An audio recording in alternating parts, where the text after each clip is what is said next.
Hello there. I am so glad that you are here tonight because I absolutely love doing Fate Magazine Radio. And so here we are. And tonight, my guest is delayed and my scheduled guest is delayed. However, I have one of my favorite people to talk to. We have so many things in common. And he's my producer, he's my good friend, and he is coming to the Eureka Springs UFO Conference too. So, Carl Albertson, hey, Hey, Kat. you know what? You are so amazing because it doesn't matter what we've got scheduled. And, it's really funny because when I used to have technical issues of my own, when I was producing myself, people Right. were like, oh, sure, she does, whatever. I really do, don't I? Yes, you do. They don't know what goes on before the show. They don't. But, I am kind of sunburnt, so y'all are just going to have to point and laugh. So we had a baseball tournament yesterday. What we're going to But have to do one of these days is I'm going to what? have to open up another StreamYard and put record when we're having technical issues and make a blooper reel to show. People would laugh like They crazy. would. Well, except that because I have ADHD and we've just recently found that out, but I've handled this one very well. But, you know, building skills, guys, building skills. You can cope with anything as long as you're working on your skill sets for it, right? Right. But when when my energy starts to get when things start to get wiggy, my energy starts to get wiggy because I am an energy worker, and sometimes I've always been afraid it was going to turn into like the movie Carrie, where I just get mad one day and just whoop. But I control that. I don't do that. But because it's a choice, it's a good thing. But it's really interesting because I would never, before I started dealing with electronics as much, really believed that. But it's it's a true, honest to God, frustrating moment when things go awry. And Yeah. you just sit back there and you're like, yep, happening again. Oh, I know because electronics, especially when we're doing some type of paranormal or UFO shows, there's always a technical issue before, during the show, even. Yes. We have seen it happen so many times. Well, and it happens. I mean, it's not just this show. I mean, it's every show that deals in this realm. And, you know, Boris Crawford, who's supposed to be here tonight, and I'm still hoping he's going to make it. I don't know what's going on. But I hope that, because y'all will love him. He is ever since I've been going, he's been the MC at the Ozark Mountain UFO Conference. He's so good with people. And he first saw a craft land when he was 10. And so he's been fascinated by the topic. And he was actually involved in MUFON. He was a state director. And he's written some really good papers too. So he's a great guest. He's a great person. So it'll be fun. But it doesn't matter if it's an ET show or a ghost show because you and I had one of the most bizarre paranormal experiences in a conversation that I've ever had. And I mean, even with recorders going and everything happening, it wasn't as this was probably the most interesting. And it Yeah. was after the show when we were doing the research on what we were given, it was all true. It all Yeah. matched. And That both of us that were was the flipped out by amazing that. part. If people go back and watch that show, it was what, 3 weeks ago? Three I weeks think ago. like yeah, 3 weeks ago. When we did the show, the first 25 minutes we were just talking, especially about the guitars and about my food truck and all Yes. that. Then we brought out the phones. Hi, Lorraine, Jeremy. Jeremy, you Hey. got to listen to this because that Yes. night we did that. That you guys were doing something on things and we couldn't do it. You Yep. need to go to the Bill of Rights Network and look at the fake magazine show where I was on and listen to it. But anyway, we brought out the phone and showed Echo Box because you wanted to see how it ran. Yeah. You were helping me set mine up. Right. And we turned them on and heard a couple of things, nothing major, right? Just like he was doing an You start investigation. with. So I shut mine off. Kat shut hers off. I even shut my phone off. And then we had I didn't shut my phone off, but I shut the the echo box dowsing down. rods and everything. Was showing how I use them and point them downward Hmm. and stuff. So as soon as we was doing that, I said, let's talk about the paranormal and get Yes. into it. And we heard a voice say, what? Why? And I'm going, I Cat, did you hear that? Did the people in the chat room hear that? And everything. And I was trying to figure out. I didn't have any other browsers open except StreamYard. I was Yeah. making sure Kat had her Echo Box off. All this stuff. Nothing else was I actually going on. turned my phone off because I And had at the, already closed out and cleared Echo Box, but I right. went ahead and turned my phone off. But then it started saying, find Jackson. It said two words. Now, these words were crystal clear. Yes, they I were. mean, the whole conversation that night was crystal clear, just like me and Kat Yes. talking and everything. And we're sitting there. So we started asking questions. Well, at the same time, my wife is in the bedroom. It was 3 weeks ago, Jeremy, 3 weeks. on a Sunday night. Go back and check it and listen to the show because the It reactions was we just were the getting, most, yeah, it was bizarre because my well, wife was in the bedroom and everybody yes. knows her son passed away here a few years ago at 37 years old, right? And everything. And she heard, hi, mom, in the bedroom. At the same time, this is going on in our Yes. podcast out in the front part. And not only that, we got words. We heard a knock on a door, a Yes. solid wood door. Yes. I do not have a solid wood door in this house. My front door is, and You're right, that's but it. there was Yeah. nobody there. No, It David was, was out. at the same time, there were sirens. I looked outside, went to the door. There was no sirens anywhere around. Mm. But we heard burn, fire. Then we got Jackson. names. Then we Yes. got names. And we got years. And at Yes. one point it said 1847. So we both went Civil War, right? Right. But then it came and said 1947. And it said And Roswell. yes. And that's when I asked, is this a ghost or an alien? Yes. Yeah. I mean, it was going back and forth. But Because it's, we both made that leap, yeah. And because I'm just like, okay, this is Roswell. But then when they were talking about redcoats, no, it was that the, no, it's with me on it, Jeremy.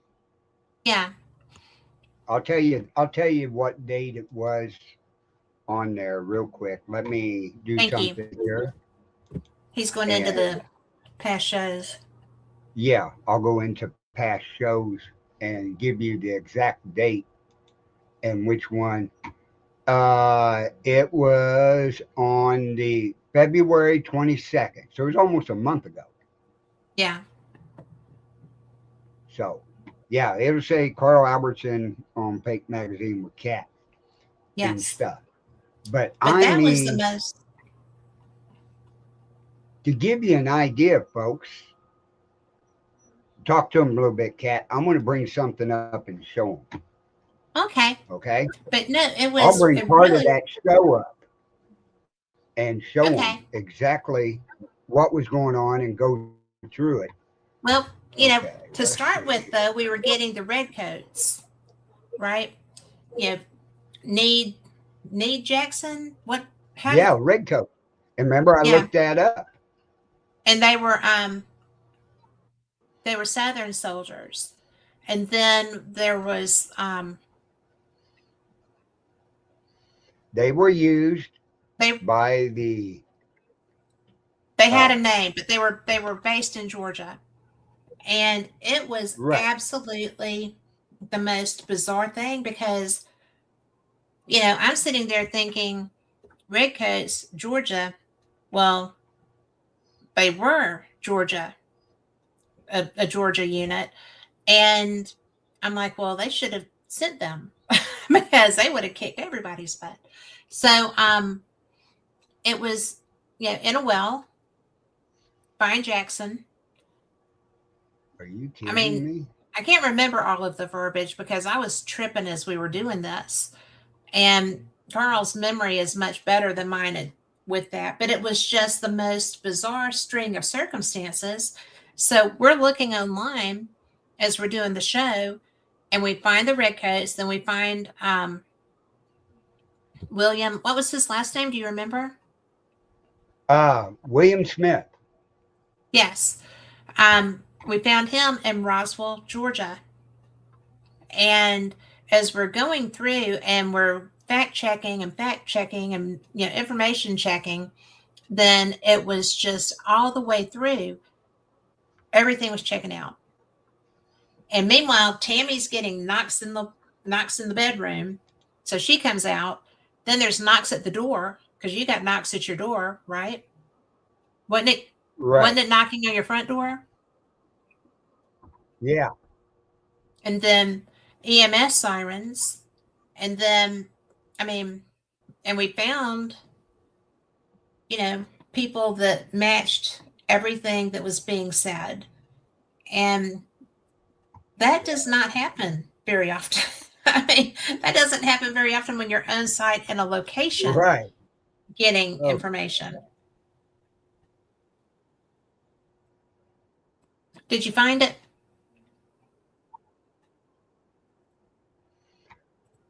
oh, okay. He's bringing it We're up, going to bring it guys. up. I'm going to share it up on one of What? his emblems. Right. Yeah, Jeremy, I know. I And have glasses somewhere. You're going to have to read to me. I will. And I'll show you. Now, here's one we're talking signed by Katie Crawford. Deal Oh, that was made. Well, let's get into where, okay, this, I mean, and they then did. They said your name. I'll get my phone on because you don't use EchoBox 3. I've never seen you befuddled. Andy's muted. I've never seen you so That's all befuddled. right. Tammy just came in. She was back in the back part of the house and heard a woman's voice. It wasn't you. Oh my goodness, how are y'all doing that? I don't Are you know. special? They think I it's mean, cool because listen, can you hear? Well, I'm going to tell you.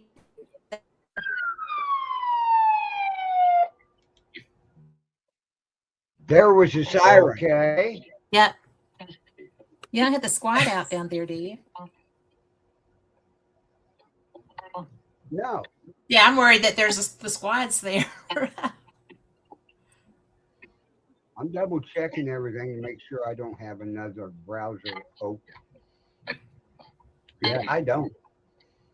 Yeah, I am Cat.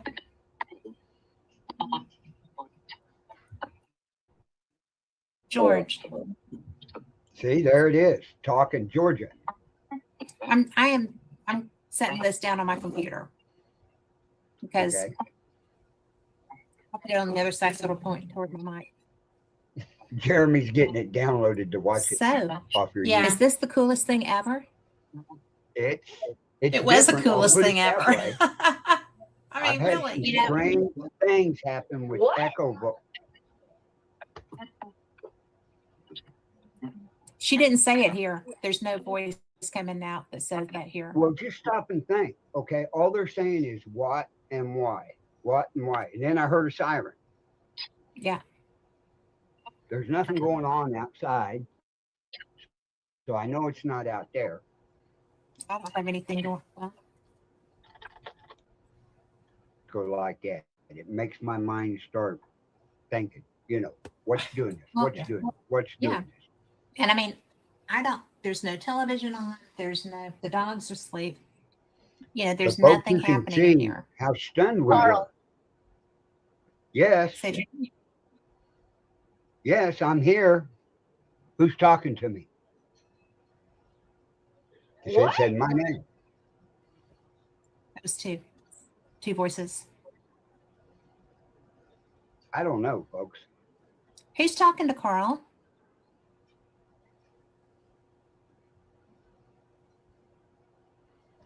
Did you talk to Tammy too?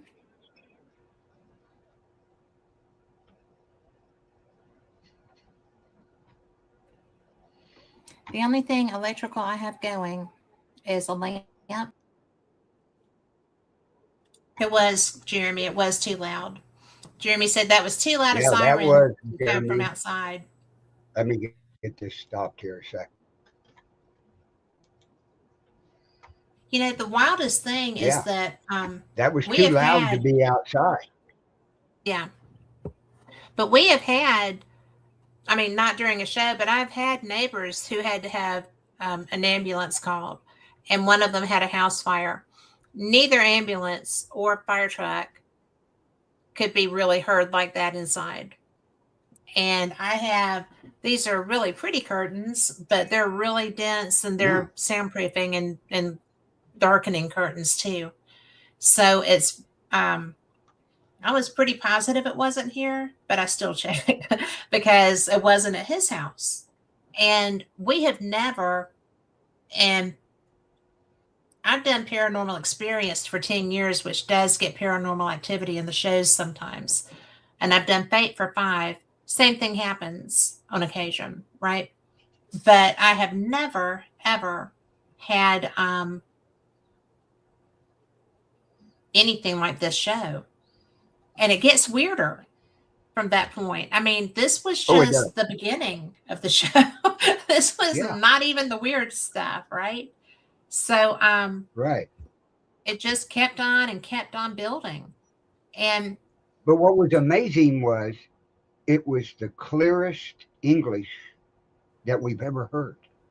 yes. I mean, it was like the person was right in the background of this show talking to us. Well, it's like they had their own mic. Mm-hmm. I mean, they were part of the show. Yeah. And it was from both ends, which It was could. very strange. I mean, you'll listen as you guys listen to the show. You'll hear me say, This couldn't even been staged Mm-mm. because of our reactions and the questions we asked. Well, and the answers, because we got specific answers, and the weirdest part was that they were very specific answers. So it was just Roswell, Jackson, murder. We got murder. We got Shane, murder so Burns. many times. Remember, we had Chains and we had Burns. Yes. Burns. So we were assuming that it was Civil War era but the redcoats were pre-Civil War, right? No, they were the they Civil War. They were war in the Civil War in certain companies as the buglers and cannon people. Mm-hmm. But as you go on to find out, okay, Jeremy, as you find out, and right? be safe. Yeah, big safe. But in there, in the line story, and you find out the name that we're looking for, Mm-hmm. and look it up, you'll find out who raided the plantation. Yeah. And I'll guarantee you there were redcoats in that too. Hi, Nikki. I mean, it was with all, I mean, in that hour and a half show like that we did, with the information we collected, Yes, and within 20 minutes after the show, we had the answers. we did. What investigation can you go on to and go home? You're already home. That's hours later, right? Then you got to Yeah. listen to all of it and try to decipher and figure things out and look it up. We did it with all the information that was given to us on that show. And I didn't have to go back because I was taking notes with everything that we were getting. Yeah. So after we went off the air, I'm going through doing, Googling everything, and you are too. And, so we're getting it. We are getting what was happening. And I was so blown away because, I mean, we're both paranormal investigators, and I've been on investigations that, you know, the evidence was great. Not often that great like we got in a flippin' show. Well, not even in a show. How many EVPs could have got that clear of language? Yes. And the wildest part was that, it wasn't, I did not look because to see which one of our feeds it was coming through. There was a lot coming through yours, but there was a lot coming through mine too. So it was just like, that was so weird. It was. It And it was every paranormal person's. dream. It was. It To be was. sitting there and not even, well, how many times have you been on an investigation and sat down before you set the equipment up and you hear something? All the time. Okay. All the time. If there's not This was equipment, the everything's exact happening. same thing, only one thing different. We were doing a live podcast and it Yes. caught it. Yes. And it just wasn't a one time deal. No. This person, this spirit person, whatever it was, talked for over an hour. Yep. And when we ended the show and said goodnight to everybody, it went silent. Yes. Nothing else came through after we went off the air, and we were still connected in this way. Right. We just weren't We was broadcasting. in at the end of the show, we were still talking on our StreamYard after the show ends like we always do. We were there for over an hour discussing it and looking stuff up. Yeah, looking the And stuff up, we were doing the it work. never came through again. Mm-mm. Nope. I guess he gave us the information. He was done with us. He was. But what's really amazing, folks, is I'm in Northwest Missouri. Cat's in Alabama. Yeah. So this spirit, and from what we got on it, the spirit was from Georgia. Yes. Where I used to live, actually. Right. But to come from Georgia, but to come through my computer Mm-hmm. and to make the noises in the house. Yes. That's amazing. Well, and they were strong noises because I didn't hear the one in the bedroom. I heard the one in the front of the house, the knock. Mm-hmm. And that was, and that got Tammy's attention too. Because she stayed in the front of the house. Yeah. I mean, I it would have too. it was, we'll put it this way.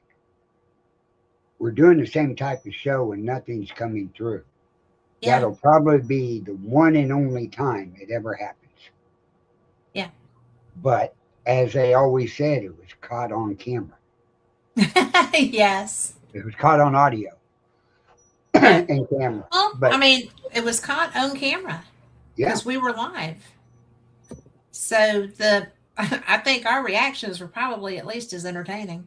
yeah, our But reactions are more comical than, and it caught us off guard. well, yeah. We weren't doing an investigation. We were just chit chatting and showing the echo box, the dowsing rods, cigar box guitars, talking about the food truck, Yeah. and all of a sudden this thing just why Lit and why. up. It just lit up. Now, what would have happened if we wouldn't, if I wouldn't have commented on the why and the what? Would that entity would have kept talking? Yeah. We don't know. Hey, I you got a guest, I do have a guest. so introduce him. I will. This is Forrest Crawford. He is the MC since I've been going, and since a lot of people have been going for the Ozark Mountain UFO Conference. He is a former MUFON state investigator or state director, and he's a genuinely nice man. So we're going to tell him what we've been talking about, and then we're going to let him tell us more about him because he'll like this. So, hey, Forrest. Hey, I'm so sorry. I am so sorry. I don't even know what to say. You were No, just no fine. I'm excuse just would glad be to good. see you. And you're going to love what we've been talking about while we've been waiting. And I want you to meet my producer and friend, Carl Albertson. Hi, Carl. Forrest. Nice to meet You'll you. see him at the conference. He's going to be producing while I'm doing some interviews there. And so we did not run out of things to talk about while we waited for you because you are so worth the wait. Oh, And you're being too nice. well, Carl and I did a show a couple of weeks ago. About a month And ago. About a month ago. about a month ago, and we actually had there's an app called EchoVox that you use in ghost hunting, and I have never had mine set up appropriately. So Carl was showing me how to do that, and that was just part of the show. We were showing people stuff like that, and we started getting communication, really specific, really good communication. Started with somebody knocking on There, you're back. It was ghosty stuff. It was pretty cool. So, but one thing that you will never have to do with me is you will never have to apologize because I'm just thrilled to get to talk to you, Forrest. So, Well, thank you. You're being extremely nice. I feel so terrible that I didn't get in here until now. well, That's all right. you know what? Stuff happens. I would It's have used all a different good. word, but yes, it's the same. It's the same idea. Well, that's true. Depends on the scenario to which one I use. So, Okay, you're I'll let you definitely do You're not the going to hurt my feelings, but I know we're on the air, so you know. right. Dad, I'll let you do the show with Forrest. Oh, well, thank you. Thank you for talking about that because people need to know that that happened. I think it's so cool. Right. We'll do it again. Yes, we will. So, hey, Forrest, Hey, how are you? I'm very good. I'm very good. Good. So, what can we talk about tonight? Well, I tell you what, I have so many things because when I was reading and things that I've learned about you over time, it's hey Nikki, it's just been you've had quite a ride. And Well, yeah, that's when true. when I saw that oh my word, her name escapes me. You did the Cape Girardeau stuff, didn't you? Um, Cape Girardeau. Is that the right name? Well, you talking about the crash that happened in Cape Girardeau? Yes, where Margaret's, isn't her name Margaret? Yeah, Margie. Whose dad was the clergy and was out helping with that. Well, yeah, and Debbie Ziegenmeyer, Margie Kay. Are you talking about the Piedmont Festival that they've been having the last couple of years? No, I'm talking about oh, I've got her card here. But she was a very older lady, and where there was one of the first crashes that they had bodies, and her father was a minister and I think physician. Margaret, I'm sorry. I'm trying to. let me because it was one of the first with bodies retrieved. So I first saw her speak at the UFO Congress, the year that Jeremy came out with his film that Chase and Richard and Mark D'Antonio and everybody were part of. Let's see.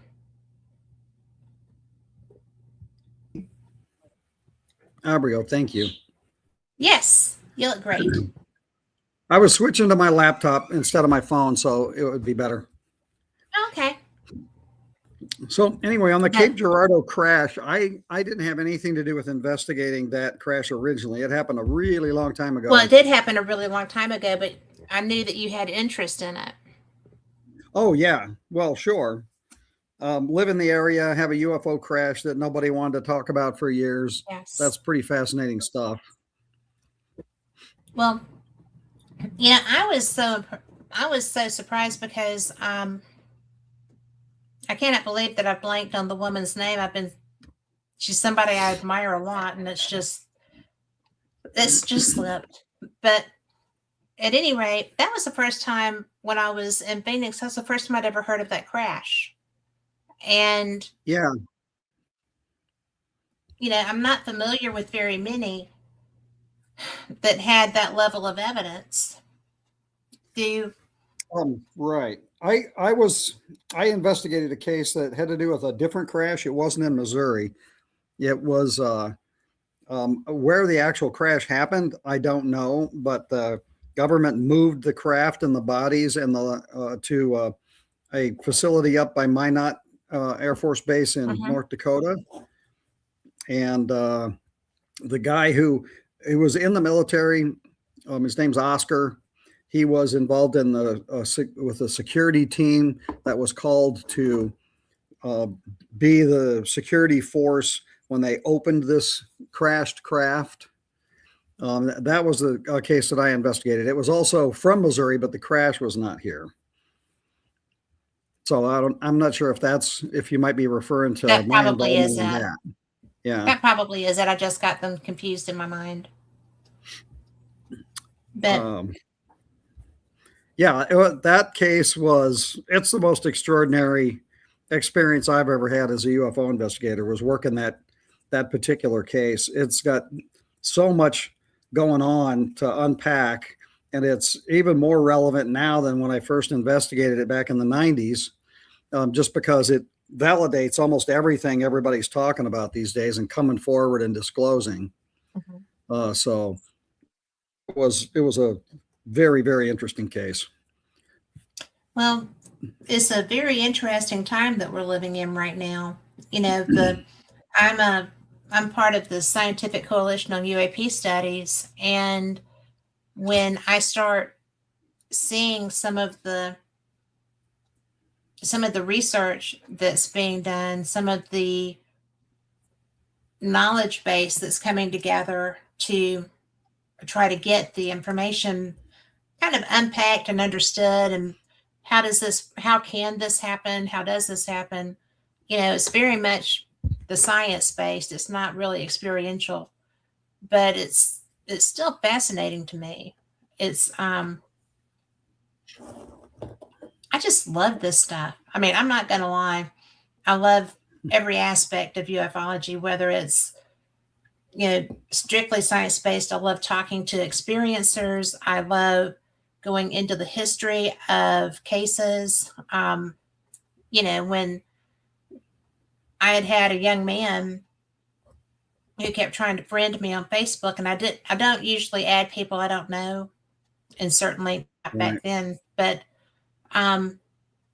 he kept messaging me, and he kept sending me pictures, and it was of him always with Stanton and Kathy, and Stanton Friedman and Kathy Martin, and I didn't know him. Well, then I got a phone call that Jacques Vallée wanted me to interview him relevant to their new book Trinity that was coming out. So I read Trinity, and I saw that young man's last name. in the book. And I'm like, oh, I'd never heard of Trinity, which was pre-Roswell.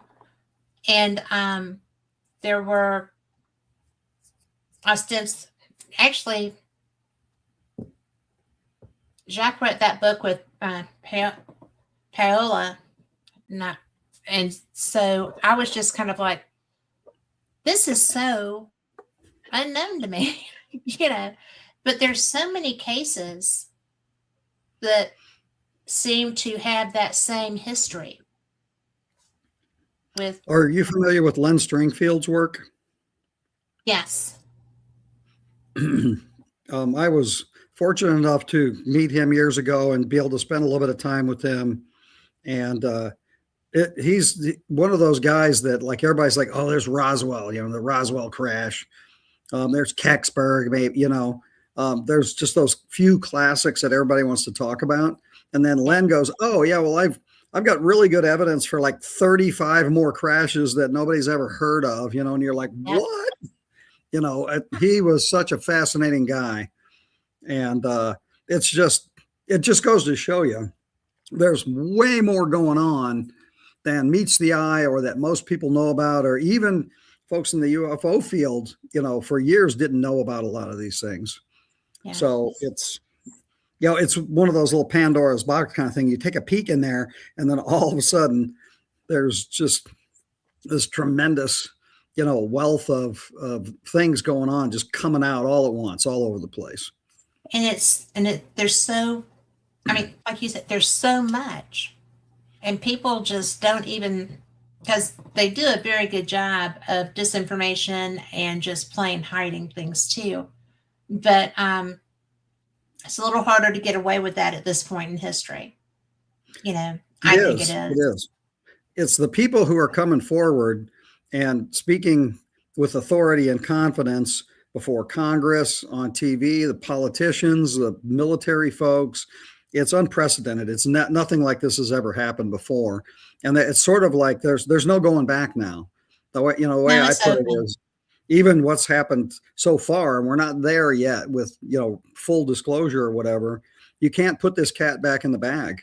We've got to see it through. There's no other way. So that's very exciting to us UFO people. Yes. I love this. I did not anticipate this when I first, I guess, I knew about the Roosevelt group, right? The Nimitz of the Atlantic, right? That was a really big deal, but nobody really talked about it because there was still there was still operational control, more so than there was with Nimitz, because that involves so much. But with the Roosevelt group, another carrier group that was operating in the Atlantic out of Jacksonville, they were going up and they had similar experiences to the Nimitz. And with craft approaching fighters and everything being very dramatic. And I heard one of the flyers from the Nimitz group talk about how, as they go through the DC corridor when they're doing operations there, that they know that there are craft there, and it makes them very concerned because it's a safety issue, Right. And that's now become much more public for our air fighters, because they are being put in some level of jeopardy. But now we can talk about that. Right. They were talking publicly about that. And, well, fairly publicly. It was in a conference. But it's just so bizarre that for all these years, it's been pay no attention to the man behind the curtain. And Right. now that curtain's pretty much yanked back. Yep. They keep trying to slide it back, but it still gets ripped back. And it's out of the bag. Yeah, it's like I said, we're not gonna be able to put this cat back in the bag. So God knows what's gonna happen. But it's gonna happen one way or another. it's like, hold on, buckle up. It's gonna change many things on this planet, and I think it's gonna happen pretty soon. I think that full on disclosure, like everybody knows, nobody can deny that aliens exist and that they're here, is going to happen by about 2020 or 2033, maybe. That's my guess. There's a fair number of people that think it's going to happen much sooner, like this year, Yeah. next year. I'm think not it's going to convinced have of to. that. It's a slow process. A lot of things have to happen for it to happen, and Yes. It takes about 10 years, and so we're a good 6 or 7 years into this process. So it's going to happen pretty soon, I think. And Well, I agree with you.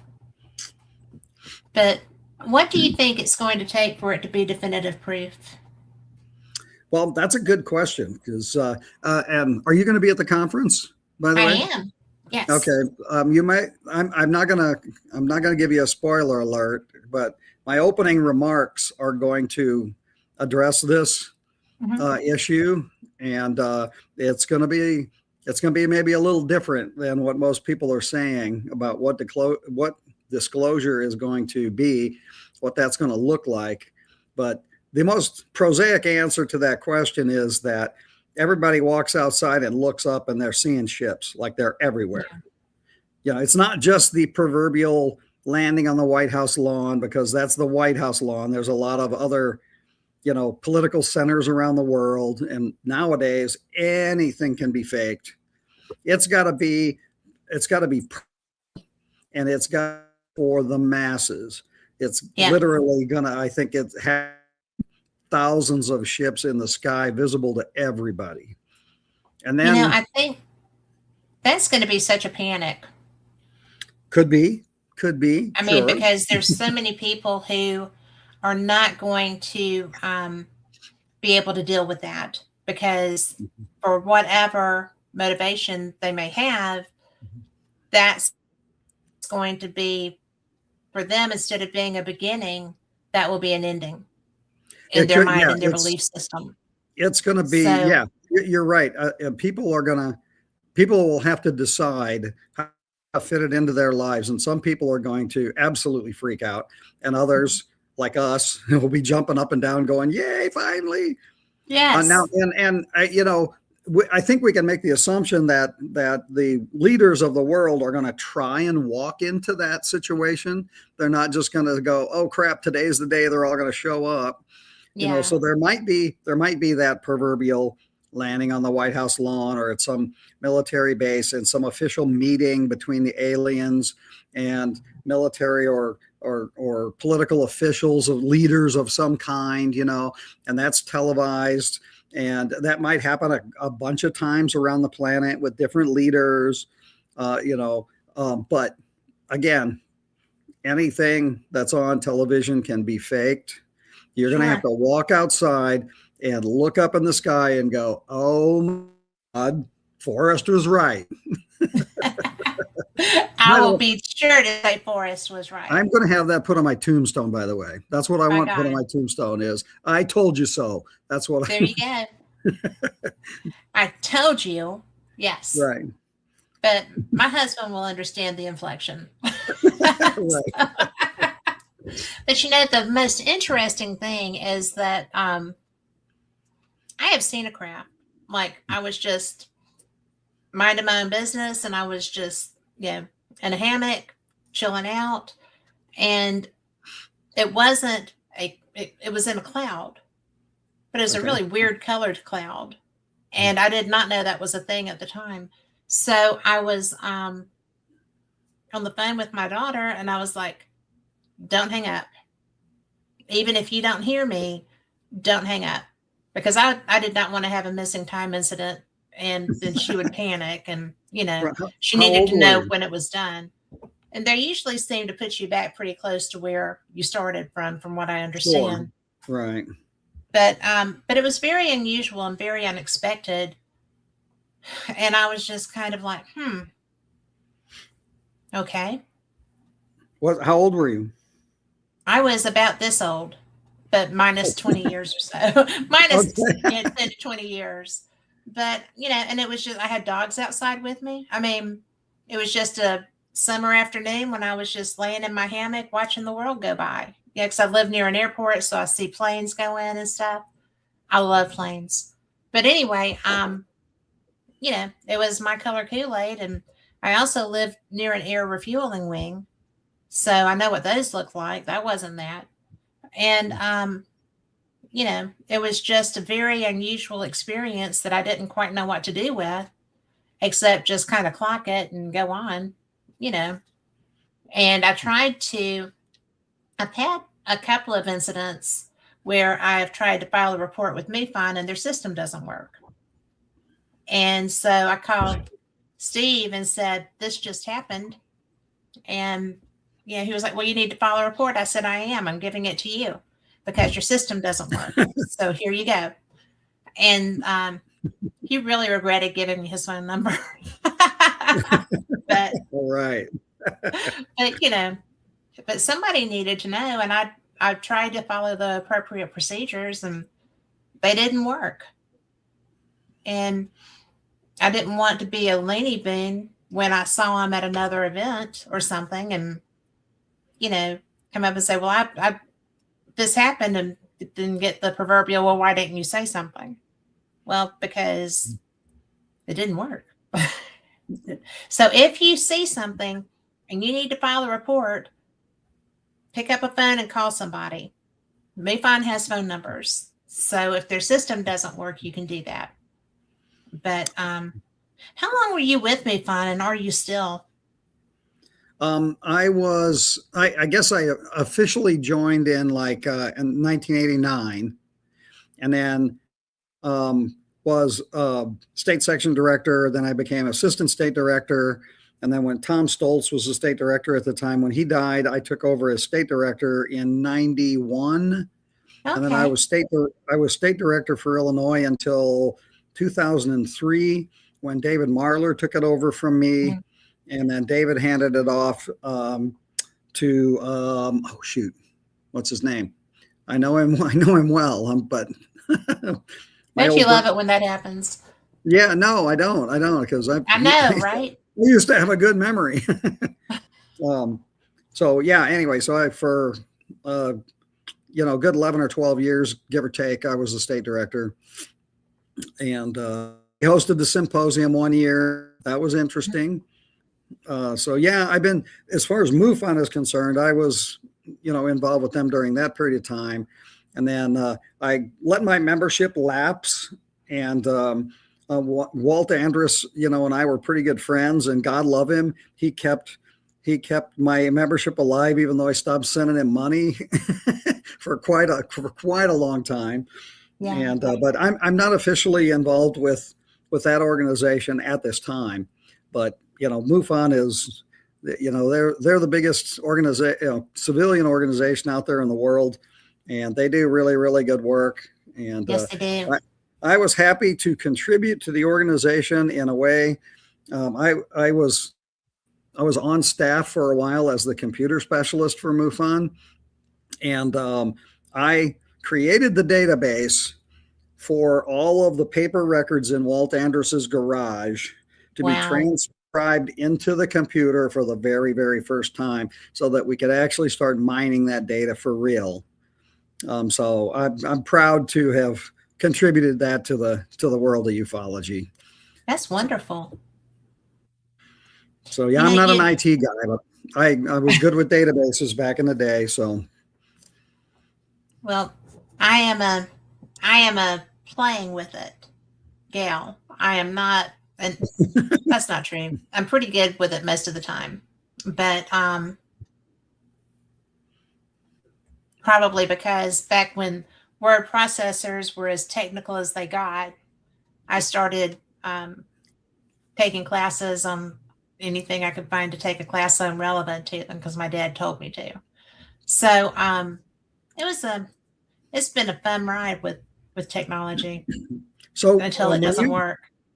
When you saw the craft in the cloud, is that what got you started in the UFO investigating? No, I I've often seen them, but that was the first time that one was in daylight that close to me, and Okay. it was just moving very slowly. And the only reason I knew that it wasn't just some sort of like a chemical cloud or something was because the it edged out of the cloud. The front I got came you. out, and so I if it had had a window, I could have seen the window, but it was. I mean, it may have been shielded, but it was all metal. And I was like, I don't want this to happen. I'm on the phone with my, telepathically. And I was like, I'm on the phone with my daughter. This is not the best time. And it just slid back into that cloud and it went across. There's a mountain on the other side of my street. And it went across the street and it just took the elevation and it didn't dissipate. It just moved. So, Interesting. Very interesting. That's a great sighting. Anytime you see something like that in the well, daytime, it's awesome. I was very surprised, but it looked like like an inverted pie pan, but it wasn't round. It was more Okay. elongated. I got So you. Mhm. it had the lip, and it looked like where there should have been a window, there could have been a window, but it was covered. Okay. So like a shield or something. But it was just really, it was surprising because the first time I saw something, I was in 7th grade, and my dad was a Special Forces Airborne Green Beret guy, and they had been out doing a jump. And so I knew what it looked like when they jumped out of planes and helicopters and whatever. And that night, there Mhm. was something in the sky when we were doing a barbecue, and it wasn't moving and it wasn't making noise.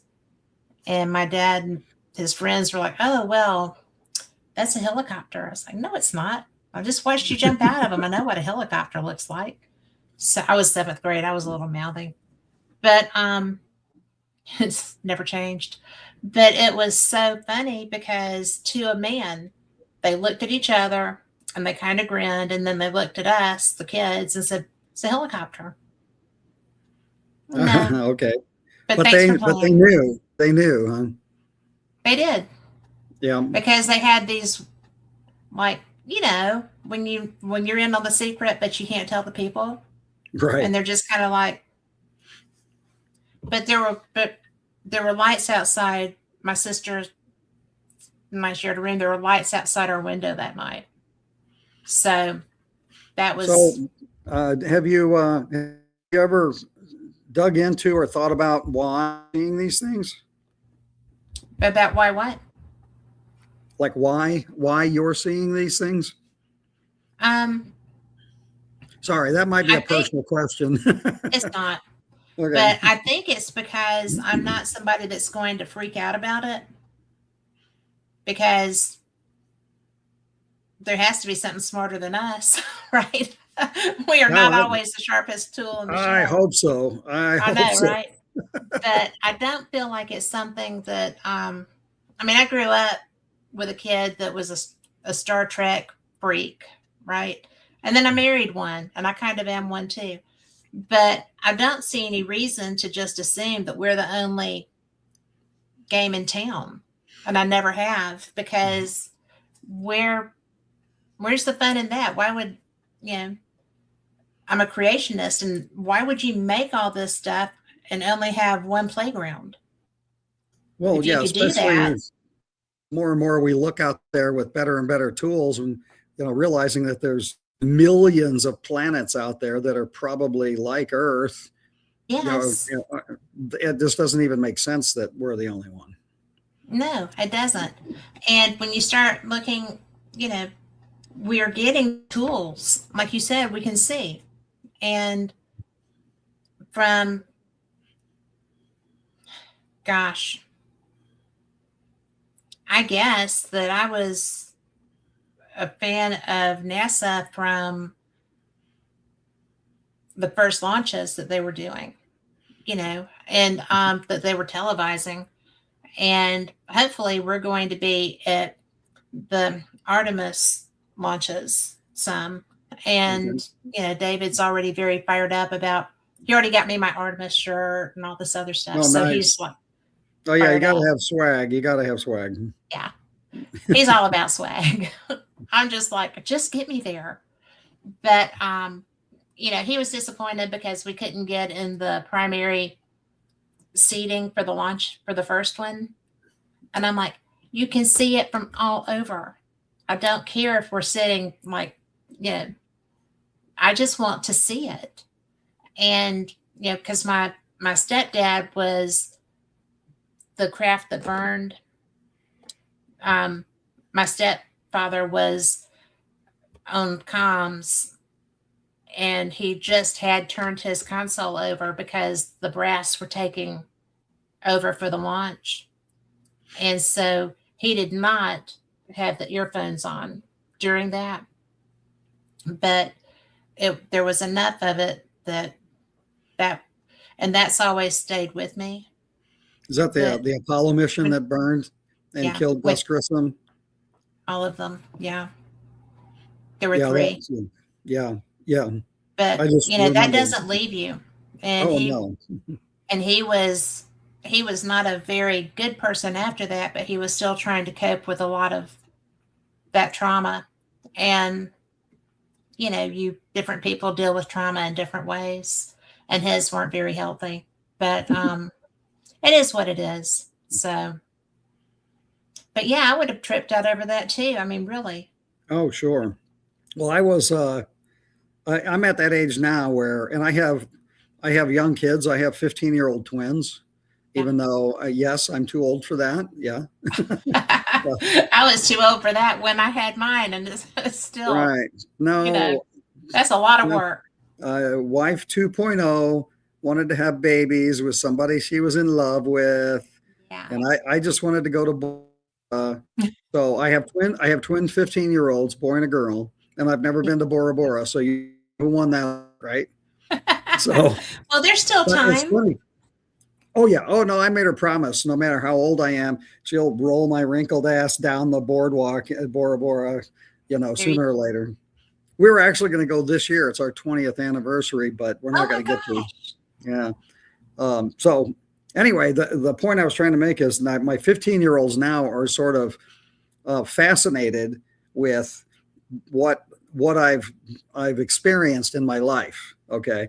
It's like, Dad, did you see the first, Apollo or the first space launch? Yes, I did. I watched it on TV because I was obsessed with that stuff when I was a kid. Yes. I watched every space launch. I watched them land on the moon. I watched them take off from the moon and come back. I saw every bit of it, Yeah. And stuff like, oh yeah, I remember the day I came into the living room and my mom and my grandma were crying because President Kennedy had been shot. I mean, it's like you start thinking about all these things that they're learning about in history class. There's like, oh yeah, I was there. Yeah, I saw him put the last piece in the arch that day. I mean, it's like, oh crap. So many stories. But look at the things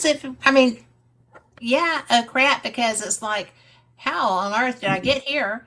But oh my God, because I was a kid when Kennedy was shot, but I remember sitting on the floor in our living room watching the funeral.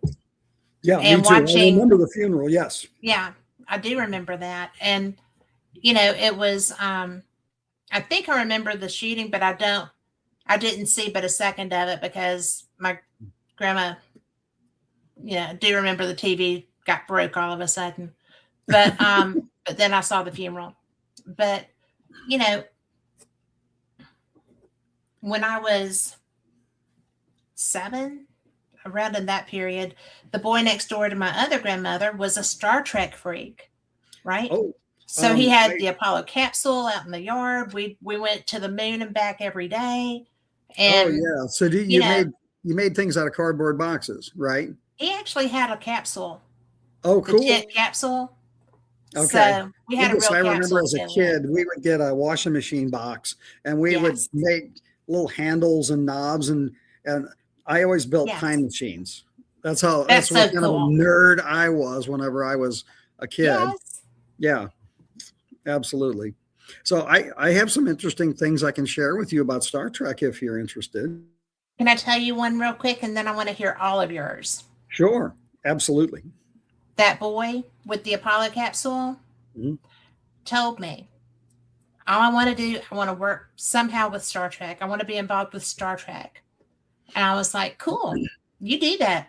And I saw him one time when we were grown ups, and that was it. So I was talking to my daughter who wanted to be an actress, and nothing was working out the way she wanted it to.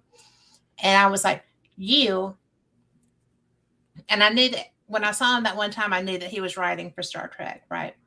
But I told her, I said, you have to stay with this, because let me tell you, this boy that I knew, Lee Shack, and he was like such a trekker, and he was just about everything.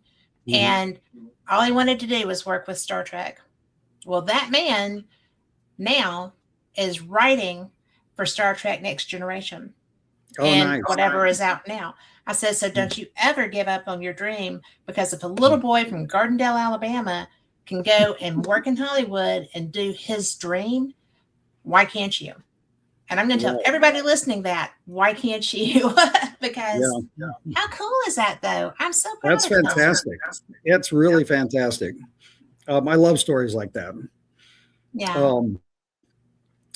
What I have to tell you, excuse me, what I have to tell you about it is, if you've heard this before, stop me, because I never want to be the old guy who tells stories over and over again, right? I will stop you if I've heard it. So, do you know where Gene Roddenberry got his inspiration for Star Trek? I do not. All right, you can look this book up. It might be a little hard to find these days, but you can find it out there. It's called The Only Planet of Choice. Okay.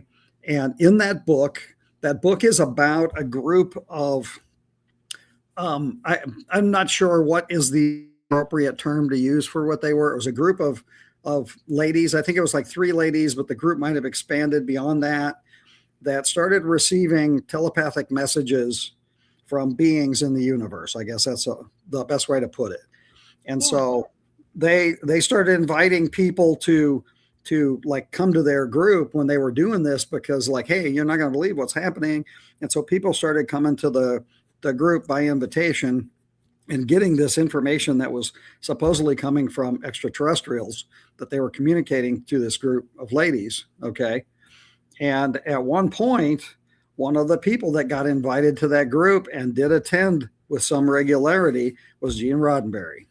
And after that, he started writing all of the stuff about Star Trek, because his inspiration came from what he was hearing from these ladies channeling extraterrestrial consciousness. Wow. Isn't that fascinating? That is fascinating. So maybe there's more to Star Trek. I had no idea. That is maybe, more about what's really going on out there than, we all think. It's obviously fiction, right? Well, maybe there's some interesting truths written into that show, especially the original show. Yes, the original. Well, there was so much. There's a lot that I thought was weird in the original show, especially for the time period. But it was so interesting, and the concepts were so novel, but I've never understood why anybody would think that we're the only game in town. I mean, big dog taking a nap, decides to sneeze. Sorry. But he was snoring earlier, so that's better. The part that gets me is that if you believe that there is a creator being and that he only did this universe, then he's not very powerful, right? Because why would you stop if you he sat there and said, I like this. This is good. And then he rested. Well, it didn't say what he did after he rested. He probably went on and kept doing it, And I'm going to get letters about that. I I I won't discuss religion or politics. That's a good Okay. thing. Yeah. But yeah, I think I will say this, that I think the truth, if you will, the real truth about what has happened on this planet, who we are, where we came from, what the creator being is or isn't, and how all these things have interacted with us down here. I think that when I don't think we've got the story right.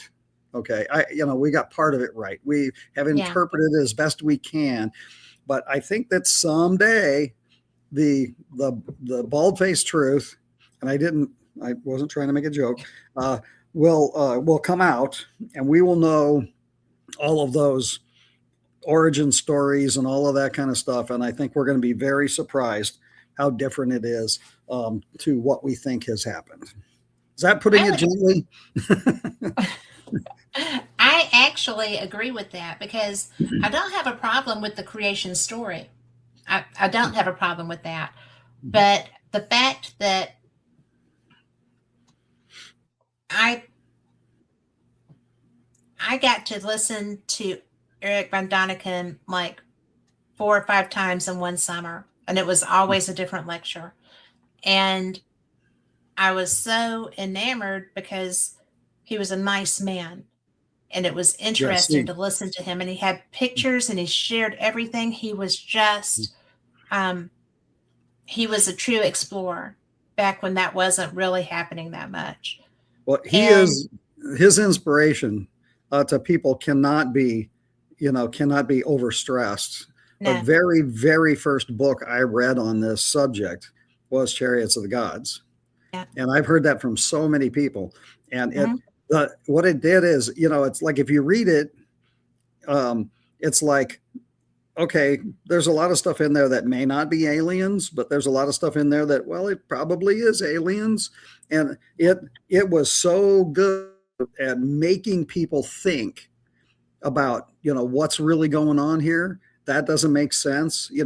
He forced people to think about what's going on. And in his legacy, that's really what the show Ancient Aliens does. Yeah.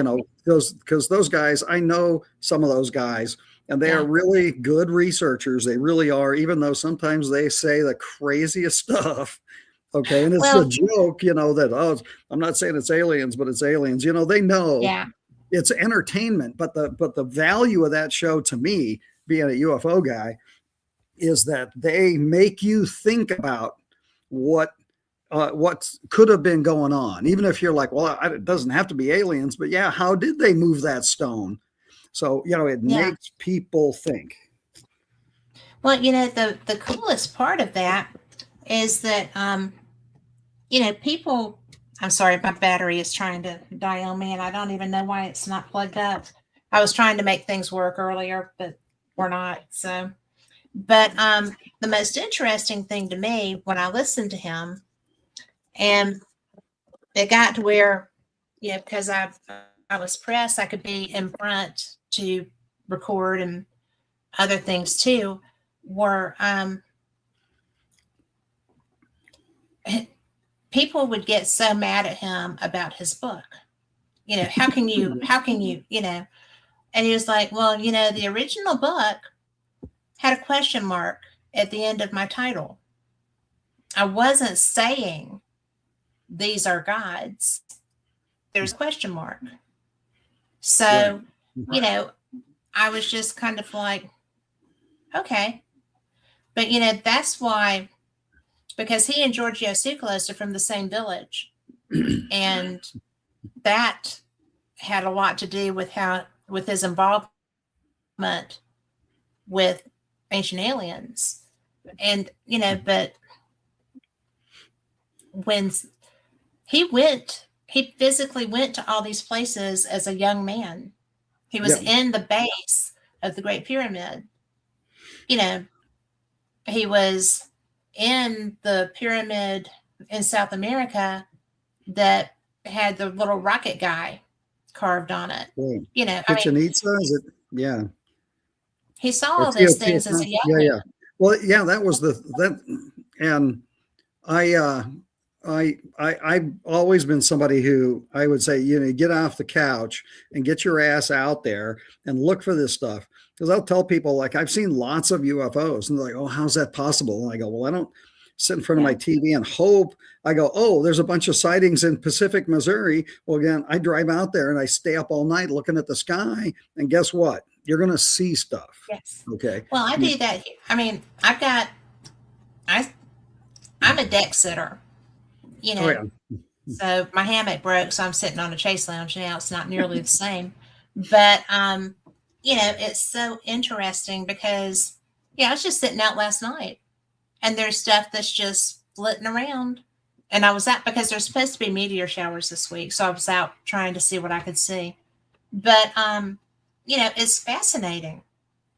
Right. Those guys get on a plane and they go out to these sites and they look, whether you want to go along with their conclusions or not. They are putting in the time, and they're not just looking at pictures and thinking about stuff. They're going out there and they're talking to people, and they're experiencing these ancient sites. Yes. And that's the thing is, I just think that, and I'm not saying this to criticize archaeology or archaeologists, but it's not an exact science. They take best guesses. They use science as best they can.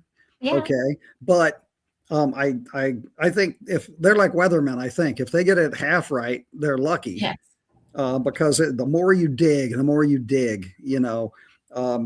you find out, like, oh, this doesn't make sense. It doesn't fit. And so now how do you explain it? And so I'm hopeful that archaeology will continue to evolve its theories to go along with what we're learning, Yeah. So, Well, I don't expect them to go, yeah, it's aliens, but sooner or later, some of this stuff is in fact aliens. And that's the thing, though, is like, do we want to know, does humanity want to know that alien races might have been interacting with ancient civilizations on this planet thousands of years ago and helping their technology and their knowledge, or using them as slaves, or whatever the purpose was? Do we want to get our minds around that being a truth? And a lot of people are, no, that's too weird. A lot of other people are, oh, that makes perfect sense. Right. Okay. So some of us are, like I say, we're not going to be surprised when the truth comes out. It's going to be so cool. I mean, not all of us are nice. I mean, right. There's asshats everywhere. So, that's going to be the same with anybody else that you run into. And, it's just so interesting to me that people buy into the horror side of aliens as opposed to, well, they have to be pretty smart to get here because we can't do it yet. And, and if you look at people want this, a lot of people want this so badly. Look at the response to the comet, right? I mean, there you have Abby sitting there saying, oh, well, this could not possibly be a comet, and everybody else is hair on fire because he said that. And then, he got that was something. But, and then I'm sitting there talking to my friend who is a rocket scientist, and he's like, I'm going to have to see conclusive proof. And I'm like, okay. So what does that mean? Well, that is specifics on propulsion, specifics on this, that, and the other. And I'm like, well, okay. I'm not the person that can give you that, but I know that I see stuff all the time, and it's not moving like it's ours. I mean, I have my satellite trackers, and I have my Sky Guide and everything else that I'm using up there. And I'm like, I'm just looking. I like watching, I'm not going to call anybody down. I'm not going to do anything.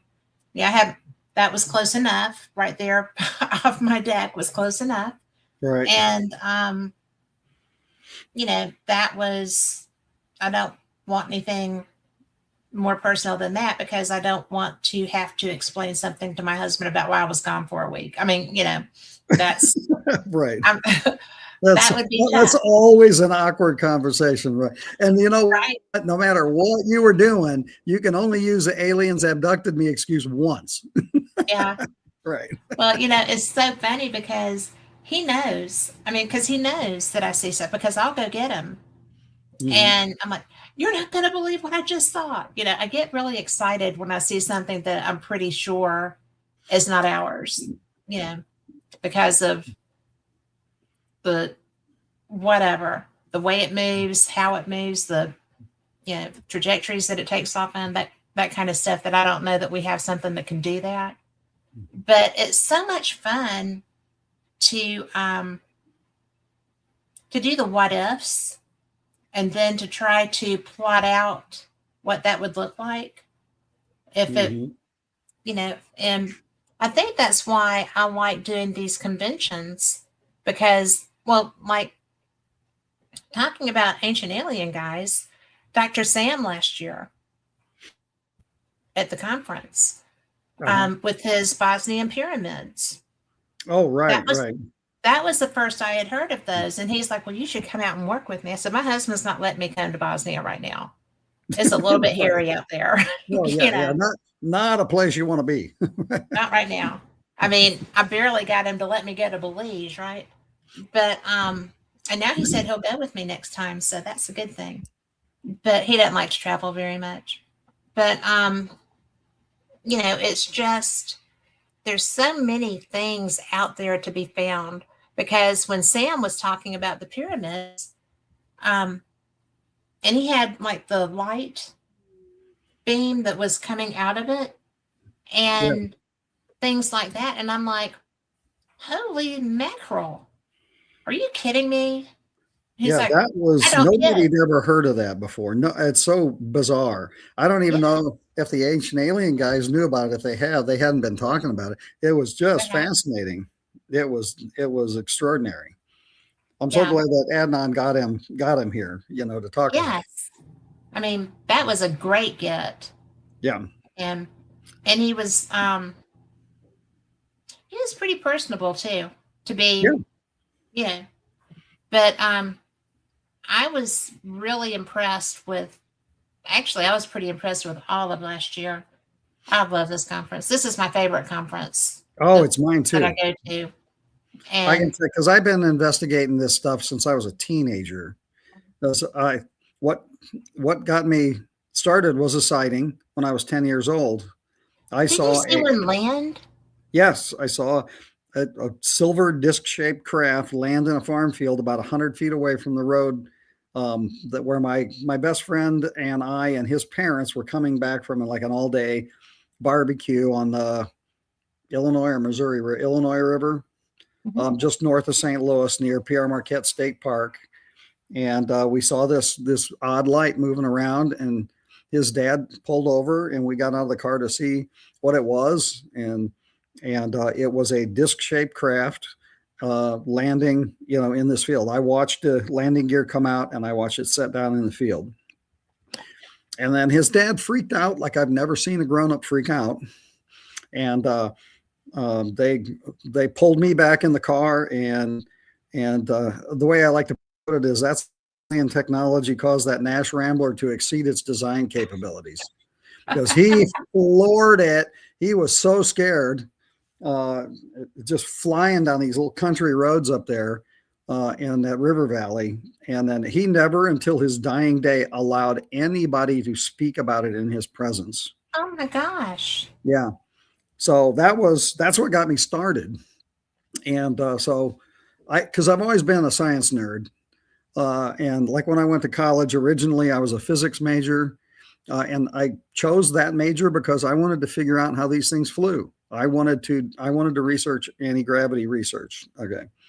And so that's how I walked into the phenomenon. But by the time I was a teenager, I was buying books and researching this. And I gave my first lecture at a UFO study group here in St. Louis when I was 18 Wow. on detection methods and propulsion theory.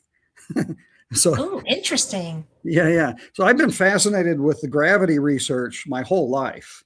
And I think there's been some really interesting things happening with it over the years. And, it's still like probably my favorite thing is how do these damn things fly, Yeah. And so yeah. And that, as it turns out later, if you really want to get weird for a minute. So now I'm investigating UFOs most of my life. Okay. I'm also a certified hypnotherapist. I took that training to be able to help witnesses recover memories. I don't care if you bite your nails, you want to stop smoking. That's not why I did it, right? Yeah. So I wanted to help people recover memories. And so as part of my process, I realized, well, if somebody told me they saw a flying saucer land in a field, first thing I'd ask them is, what else happened? Right? I would assume that they got taken, okay, just from what I know. So I asked a buddy of mine who's a psychologist, trained hypnotherapist, and is also into all of this stuff. So he knows the whole situation. And I said, I want you to hypnotize me. And I want to go back to that night when I saw that thing land. And I want to see if something else happened because I remembered nothing. Right. Okay. Nothing other than what I told you. Okay. So I told him specifically, I want you to go back to this night when I was 10 years old and I saw this thing land in this farm field near, Pierre Marquette State Park. Hardin, Illinois is another town that was right across the river. I gave him all these details. I said, go right to that. That's what I want to know. Okay. So he didn't have to worry about leading the witness because I told him exactly what I wanted. And then he hypnotized me and he said, go back to that time when you were a kid and remember what you need to remember. Right. I was like, right. Well, I came out of hypnosis. I wanted to slap him, right? Because he did it right. Okay. But it's not what I wanted him to do. Right. But what happened was I went into what's called a full reliving regression of something that happened earlier that day in the middle of the day in this farm field next to where my best friend's uncle's clubhouse was, where we were having this picnic. Okay. And by the way, this is probably the first time I've talked about this publicly ever. Well, thank you for that. Where me and my friend are standing there in this farm field and we had some bottles out there and we're shooting our BB guns at them. And my friend goes, well, I'm going to go get a soda or a hot dog. I'll be back. And so he ran down the hill to near the river where the barbecue was going on. And I said, I'm going to stay here and keep shooting. And so I stayed in the farm field. And then all of a sudden, I look up in the sky and I see this craft and I am instantly paralyzed. So it's like, I can't completely act it out on camera this way, but it's like I went completely stiff, my arms straight, my head flew back like this. And I was just looking up into the sky and I couldn't move anything but my eyes. Okay. This triangular shaped craft flew overhead, maybe 100 feet in the air, and went over and came down and landed in the farm field, maybe about 75 or 100 feet away from me. Okay. And as soon as shortly after it landed, I'm still paralyzed. I can see it over there. These two disc-shaped craft, they flew overhead like this real quick and stopped. And the triangular shaped craft lifted off of the ground and went pew and just took off like in a flash. One of the saucers went pew after it. And the other saucer came over and landed in the farm field close to where that triangular shaped craft had landed. And it opened up and these two beings walked out of the opening on the craft. And but as soon as the triangular shaped craft left, I was no longer paralyzed. Everything was okay.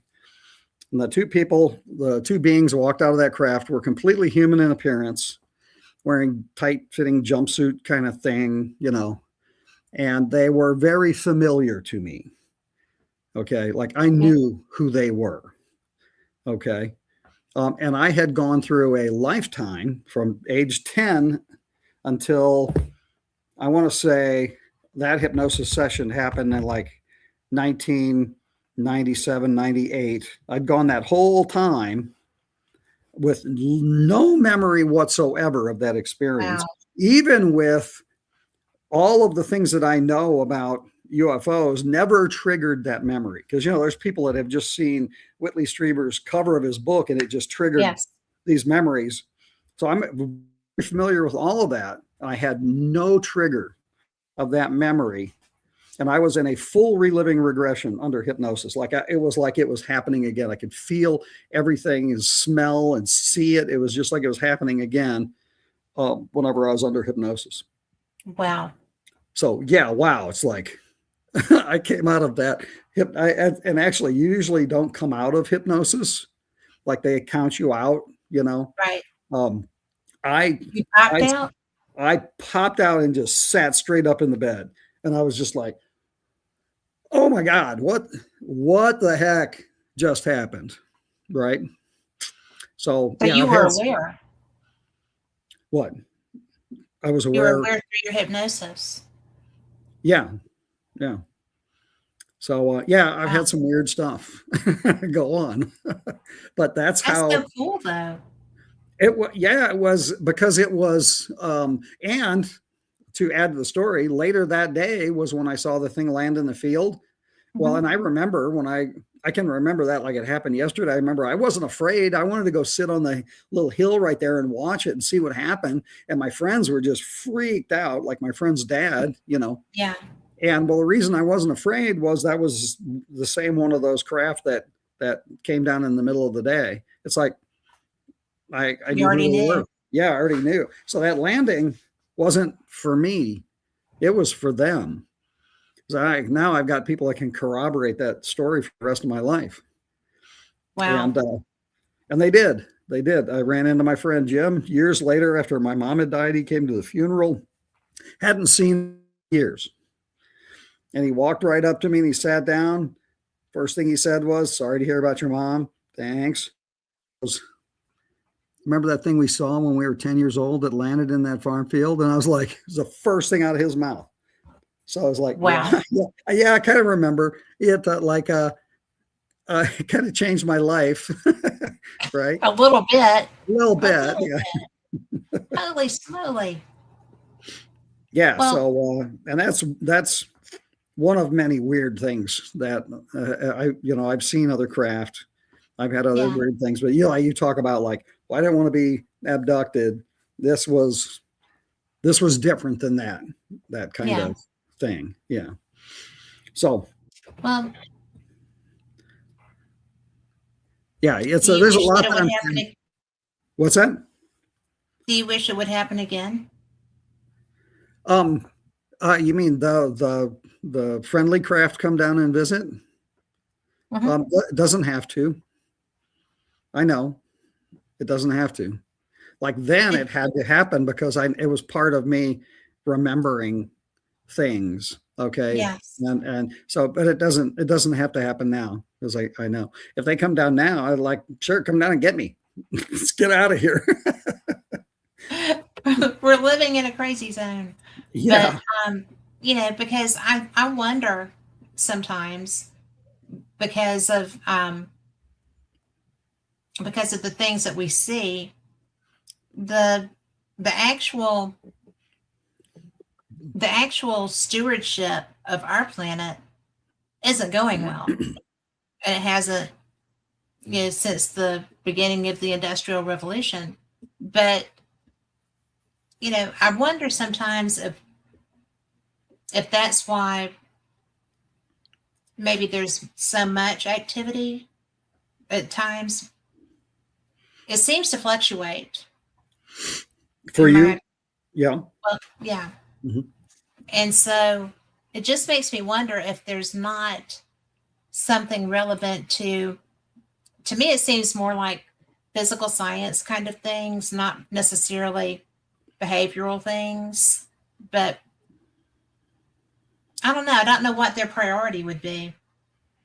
Well, I think that it's way more complicated than we can imagine, really. I mean, just from my own research, there's way more than one type of alien or entity Yes. or group down here, like way more. I Yeah. mean, the number I couldn't even forward a guess. Just my research, I would say is like 18 or 20. That's just for the small number of people that I've worked with over the years. Right. You get people like, Bud Hopkins and David Jacobs and some of these guys that have worked with 10,000 people, you know, you hear numbers like, well over 100 different civilizations down here. Mm-hmm. Some of them are tourists. Some of them are, want our resources. Some of them want to make babies with us. Some of them want to control us. Some of us love us and want us to do well. I think it's all of the above. And that's what makes this thing so hard to get your mind around. Well, it is. And, it's, but we have that many different types of personalities here. Yep. Yeah, and different people want all of those different things. Mm-hmm. We're not lockstep as humans. We don't even necessarily all have the same values. So we don't. I'm an eternal optimist. I can tell you that. And that doesn't mean I always. What's that? It kind of shines through in your personality. Thank you. This is our first time to have a conversation like this, but I've been around you and I observe people because I like that. And you're very positive and you've got a really good energy. So thank you. Well, I truly believe, and I don't use the word belief that often because I'm a scientist at heart. Okay. I want proof also. So when you say belief, that means, you're taking some truth without any proof. Okay, whatever. Okay. I'm not going to argue that point. It's just, I feel, I'm convinced, my intuition tells me, how's that? That works. that everything's going to be okay. I think it's going to end up better. And part of what's happening now, I think, is that the only way that we're going to change how we behave with all these socio-political issues that are coming up now in the world, they have to be pushed to the surface and shoved into our faces in the most horrible way, so that we as a society, as a humanity, will look at these things and go, no, that's really horrible and we don't want to do that anymore. Yeah. And I think we're going to come out the other end of all of this crap in a much better place than we ever have been on this planet before. I would agree with that. And right now, there's a bunch of people out there going, oh, now I know he's crazy. No, because, nothing is easy because we're humans and we all have our own opinions and we all know what those are. So, it's just one of the things that we are not mellow beings. We are not mellow beings. And it's just that you just have to have faith, confidence, whatever, that this isn't the best that we are. There's evolution of all kinds. There's physical evolution, there's spiritual evolution, there's psychological evolution, there's maturity evolution. And we're kind of in the middle of growing pains of all of that. So, we didn't die from adolescence. I think we'll be okay here. So, adolescence probably should have taken some of us out, and it actually, sure did. But it's, it's not easy being human because you want to be right and you want to have everything your way, and we're very egotistical beings, and and that's how we're made. Very few people, there's maybe two people I wouldn't say lived by their ego, and they would tell you that they did. So, it's fun to watch that because it is funny because they're people I know personally, and I think that they are, little Gandhis walking around, and they're like, oh, nope. So at least they can be honest. So I think that I think you're right. I think we may have to go through some severe growing pains. Yes, I'm no argument there for sure. Horrible growing pains. Overall, I think that there is a plan in motion here, and that the light, the good, whatever you want to say, is going to prevail, and we are going to end up much better people than we were 20 years ago, 100 years ago, 10 minutes ago, for that matter. Well, I don't know. Yeah, like a year ago. Yeah. Well, it's just a matter of it is a matter of patience and understanding and compassion, and with a little bit of not taking any crap added in there too. And it's hard. Growing pains are hard. Mm-hmm. Look at adolescence. Look at getting the bone growth things, and not to mention the emotional and that side of it. Growing is hard. Well, and the kind of growing that we're going through is particularly hard because it requires a fair amount of self-examination and self-truth. Yes. Where you can't just look at the world and go, God, I hope it gets better. You have to look at yourself and go, oh, I've got to change the way I think and I feel first and foremost. And if enough people do that, then the world changes. But you can't blame, we've spent so much time up until now just blaming everything on everybody else, everything else, every rule, government, everything. And we got to stop that. We got to stop that. We've got to focus on ourselves. You do have to take personal responsibility for your own behavior. And, I sat back and a friend of mine is Geishla. He's a Buddhist monk. He teaches up in your neck of the woods now. But he's pretty amazing. And he looked at me one day and he was like, what is your philosophy? I was like, well, how do you mean that? Yeah, narrow that down for me. Yeah, there's a lot of them. There's a lot there. And he said, what's your mantra? Oh, I was like, be the change you want to see. And he was like, I was like, that's a good mantra. Yeah. It's a good mantra. And that's what, I think if more people had that, then, and there I am, I'm being judgmental. See? But can't help it. It's hard not to do. It's a good thing, though. I mean, I like that. And because I used to be so reactionary, but sometimes I still am. I mean, but I tried really hard to just embody what I think is the best me and try to not unleash the wrath of Cat, in places. It's hard. It's hard to do. Yeah, it's hard to do that every day, all day long. It's really hard. Yeah, it is. But I think that's what's going to, that's my personal thing. Other people have their things that they do and believe. But if you live by what matters to you, then I think you can affect change in different scenarios. Yeah. Or you can certainly affect your reaction to things. Right. Yeah. And I think that's the hardest thing. It's easy to whip wisdom on other people that you've learned, but to live your own truth is harder, because we do have these emotional reactions to things.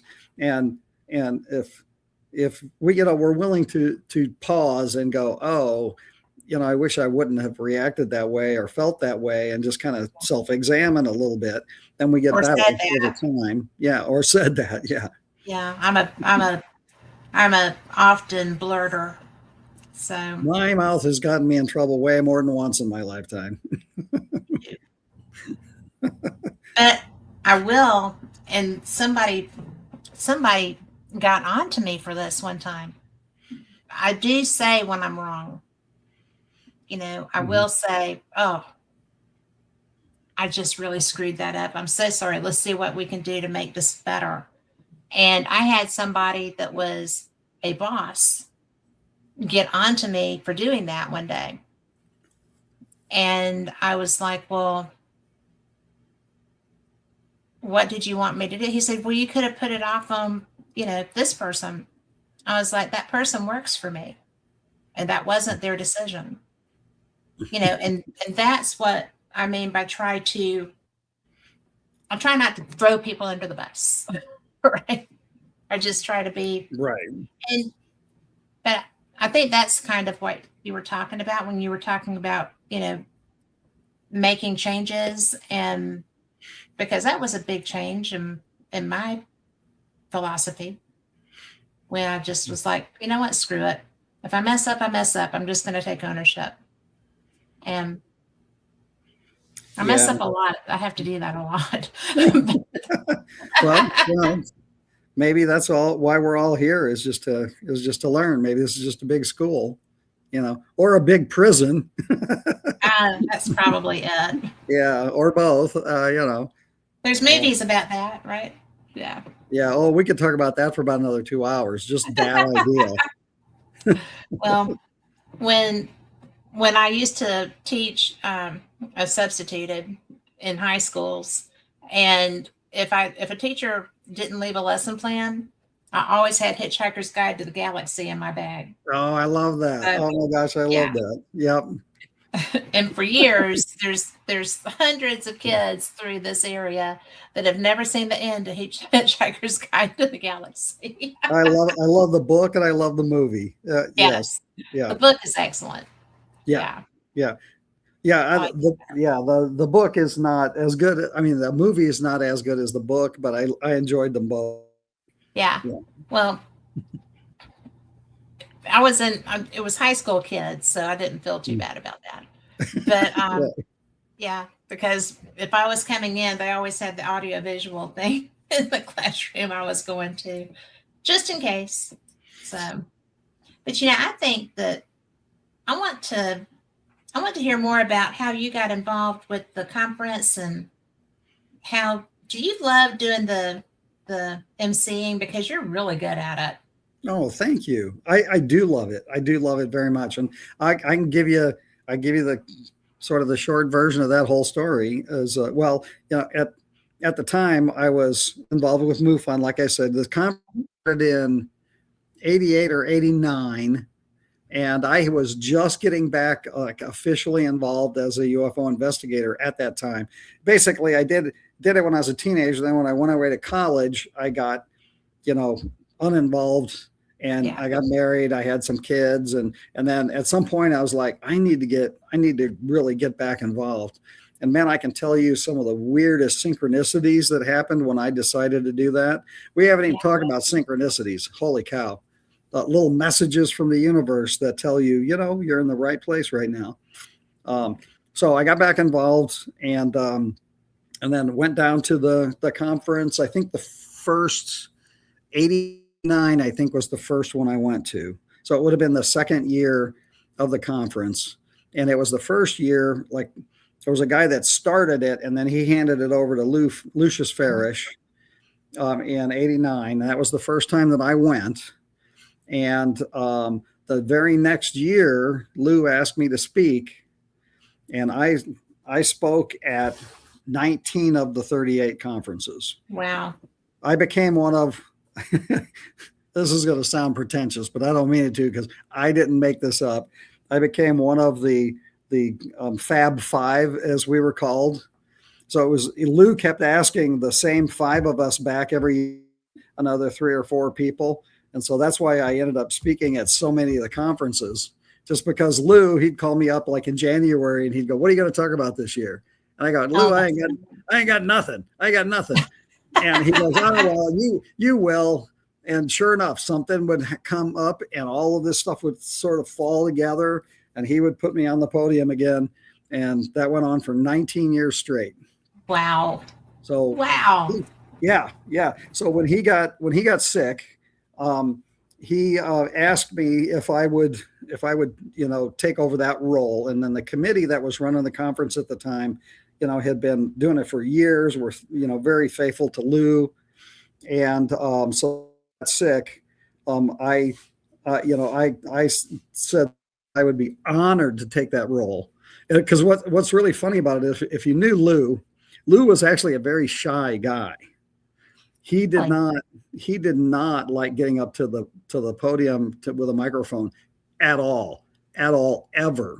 And there were years where I would say, "Lou, I don't have a speech," and he's like, "I don't care. I'll pay you to come down here. I'll give you a room just if you do the panel discussion for me," because he hated running shot over the panel discussion because he didn't like being mean to anybody, but certainly not the researchers, right? And so it just became a joke. I said, "I don't mind being mean to my if they're misbehaving." He's like, "Perfect. Here's the mic." It was fun.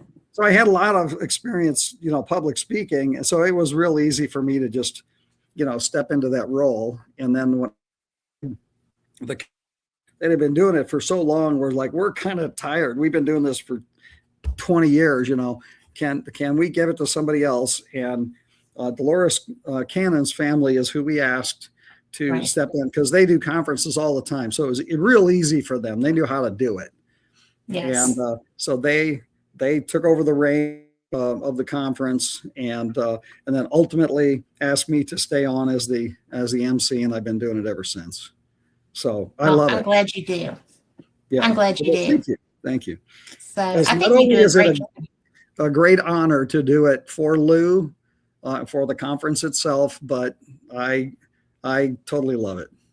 So Well, it shows, because you can tell when somebody's having fun and they're, doing something they like to do and they're interested in what they're going to be, showing you, they're bringing people up. And you do that really well. thank you so much. And this is our first time to actually even have a real conversation. Right. So I'm so glad that you're here. And, I think that, can I put you on the spot a little bit? Yeah, go ahead. You have seen so many people come through this conference. Mm-hmm. This is my favorite conference to go to. And I've been to a lot of big ones and stuff, but this one's my favorite because of the proximity to the talent, as it were. I've the first year I came, my friend Chase was there speaking, and she used to be the host of Fate Magazine Radio. Okay. And we met at a ghost hunt in Birmingham at Sloss Furnace when she was doing a live broadcast from there. So that was a lot of fun. I didn't know that's the show she was doing, but we became friends and I got to see her, present there. And so, I know that's the first place I got to meet Stanton Friedman, who was a phone and guest friend of mine. Mm-hmm. And we got to actually meet there. Who has been probably your most cool moment person that you've gotten to bring to the public? You mean to introduce as an MC? Mm-hmm. Or just who have you? Yeah, pretty much. Who's been your aha moment at Ozark? Oh wow, that's hard because I've met them all. To even think back of oh my gosh, I couldn't. If you held a gun to my head, I could not go through and tell you everybody that's spoken. I just don't have that kind of memory. But But they're all so special too. Yeah, there's a few that stick out. Okay, but I've met so many wonderful people. Yeah. that. Well, I mean, we're not going to be dissing anybody. I just was curious as to Right, who was right. kind of your, oh, hey, you know. Well, one of my favorite people for forever has been Linda Moulton Howe. I Okay. like her too. Her and I became very good friends over the years, and we would always sneak off and have the coolest conversations. Because, in case you don't know this, and maybe if in your audience don't know this, the real research happens after the speaker comes off the podium, and you go back to somebody's room, and you talk about the stuff that you don't want to talk about in public. Maybe you share tidbits, and a lot of research gets knitted together after the conference over a beer, with people sharing these little tidbits that pull a lot of things together. And so I've always loved that aspect of the conference. And Linda and I have spent a lot of hours like that. Yeah.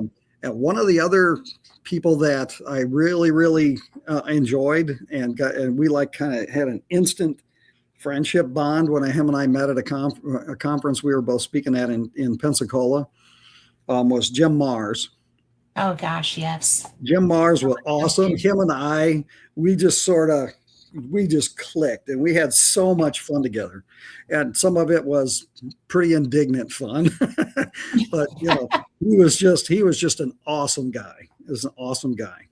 Yeah. And the other person that God rest his soul, I miss this guy so much, is Dr. John Mack. Yes. Dr. I never got to meet him. And that is a regret. Yeah, he and I also ended up having sort of a special bond, and I'm very proud to have had him befriend me. And if we were at the same conference, we would just go off in a corner, and it was one of those, like, he said to me, like, I like the way you think. Let's go talk about stuff. And I was like, oh my God, are you kidding me? And I just had so much fun. That guy was so brilliant and had just really, insightful, thoughts on this phenomenon. He thought deeper into this phenomenon than anybody I ever met. So those are kind of magical moments for me. Yeah, that's so cool. I do wish I'd gotten to meet him, because I just would have loved it. I'd like to have been a fly on the wall in some of his conversations. I mean, he was just the most fascinating guy. He really was just a brilliant man. Yeah. So.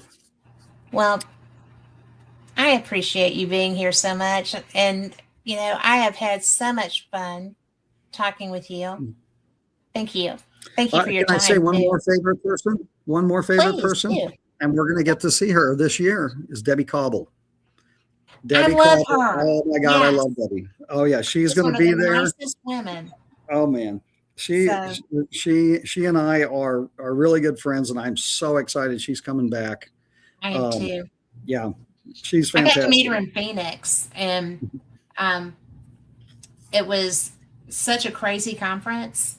We were bending spoons and stuff, and we didn't know we could do that. So that was so much fun. So now people hide their spoons when we go somewhere. But so it wasn't just us; it was a whole slew of people.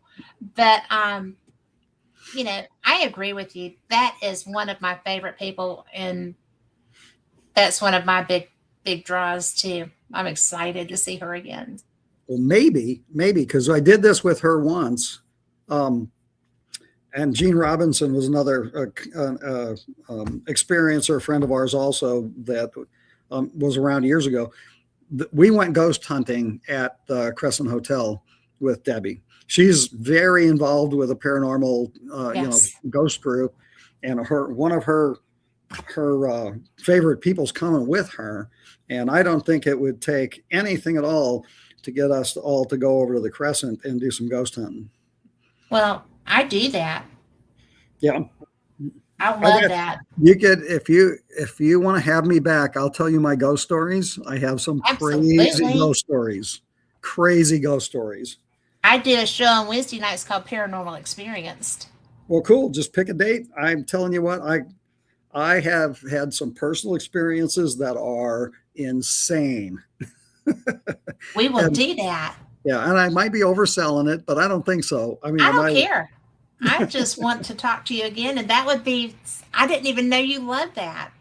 Oh yeah, and I got a bag full of all the gadgets, and I've never. Well, I took them out to the last couple of years. It was one of those things like I've investigated ghosts kind of off and on, but not like professionals, right? So finally, like 2 years ago, I just broke down and bought like, a whole bunch of the cool ghost toys. And I Yeah. played with them a little bit at the Crescent, but I haven't actually gone out and done and I told Debbie, I said, you got to come over here and take me ghost hunting so you can teach me how to use all these toys. And so this weekend coming up, that might be the time to do it. Well, So I'll bring some with me too. excellent. So Excellent. we will do that. I went to Basin Park Hotel last year. Did you? Did some investigating. Yeah. So my best friend came with me to the conference to help me with some of the interviews and stuff. So, and we had a great time. That's a pretty interesting place too. But I've never investigated the Southern Crescent or the Crescent. Well, I have a few like sort of minor stories from there. Me and a couple of my buddies that always come down every year. We went there. We went through the ghost tour. We had a couple of weird things happen. I've got all kinds of orb pictures, from when we were walking around there shooting pictures. But I'll tell you those stories another time as well. I mean, they're interesting. It's like, oh, something weird happened to you there. But that would be so much fun. Yeah. Well, it's a date. We need to do it. Yes, it is. Yeah. All right. Well, thank you so much for being here. For everybody listening, thank y'all for being here. And, y'all are the reason we do these shows. We appreciate every bit of your support. So we are going to go. I will see you in Eureka Springs in a couple of weeks. Definitely. With some of my ghosty gear. And I'll bring mine too. And I know will get Debbie's some bringing dates hers. I'll get some dates for Paranormal Experience for you to pick from. Okay, excellent. I would love it. All right. And everyone, thanks again. Namaste and good night. Thank you so much.